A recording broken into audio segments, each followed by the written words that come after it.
नमस्कार, अर्को भिडियोमा यहाँलाई स्वागत छ। आज पाउरोटी अथवा हेल्स बेकेट कसरी बनाउने भन्ने कुरा रहेको छ।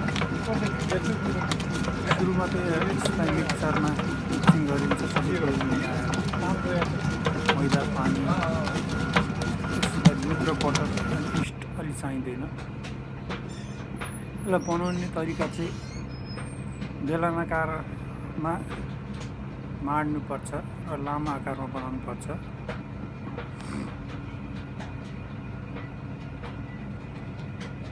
तीस मिनट जति बनाएर यसलाई मिसिनमा राख्नुपर्छ भने 30 मिनटपछि एकदमै नरम हुन्छ र सजिलो हुन्छ बनाउनको लागि।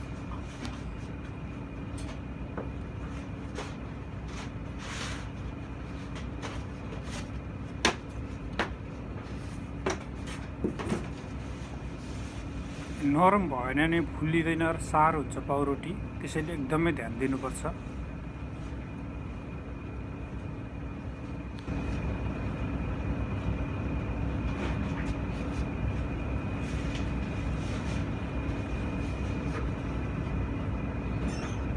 यसलाई हाल्नुभन्दा पहिला हामीले एकदमै मिलाउनुपर्छ। जति राम्रो भयो उति राम्रो निस्किनेछ। समय तापक्रमको एकदमै ध्यान दिनुपर्छ, नत्र बिग्रने सम्भावना पनि रहनेछ।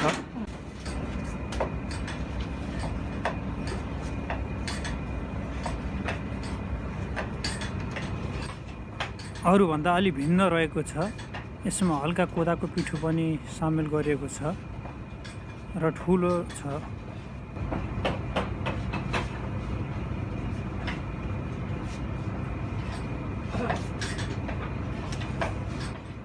कटिङको साइज मैले 3टा दिएको छु।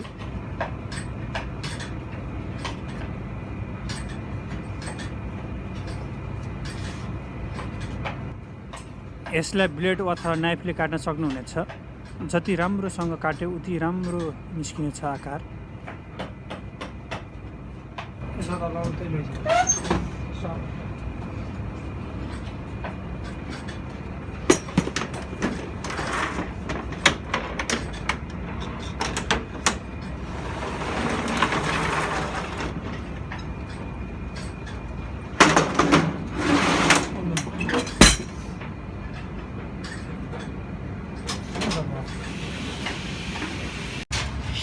यो सादा मैदाको हो, अलि सानो छ र 20 मिनटमै यो पाक्छ।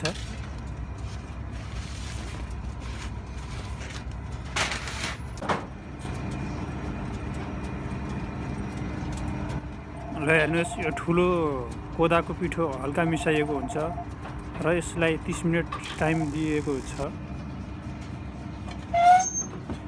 यो पनि पूर्ण रूपमा पाकेको छ, एकदमै क्रिस्पी रहेको छ।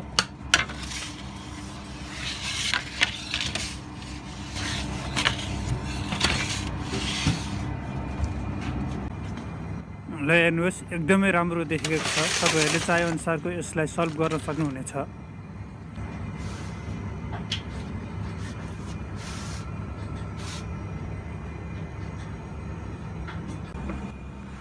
हामीले अर्को किसिमको बागेत पनि तयार गर्नेछौँ। यसको तरिका पनि उस्तै हो र यो अलि सेतो हुनेछ। मिक्सरमा यसलाई मिक्सिङ गर्ने तरिका पनि उस्तै रहनेछ। फरक हल्का कटिङको हो। यसको स्वाद अलि फरक हुनेछ र अलि नरम हुनेछ।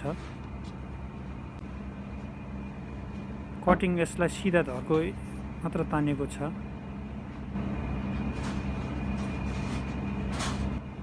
यसको तापक्रम 250 डिग्री रहेको छ भने समय 20 देखि 25 मिनट रहेको छ।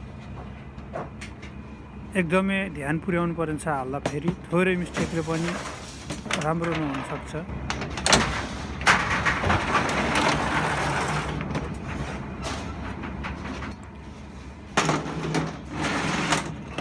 अब 20 मिनटपछि हेर्न सक्नुहुनेछ। बागेत त पूर्ण रूपमा तयार भएको छ। भिडियो कस्तो लाग्यो सेयर गरिदिनु होला, सब्सक्राइब गरिदिनु होला। Thank you.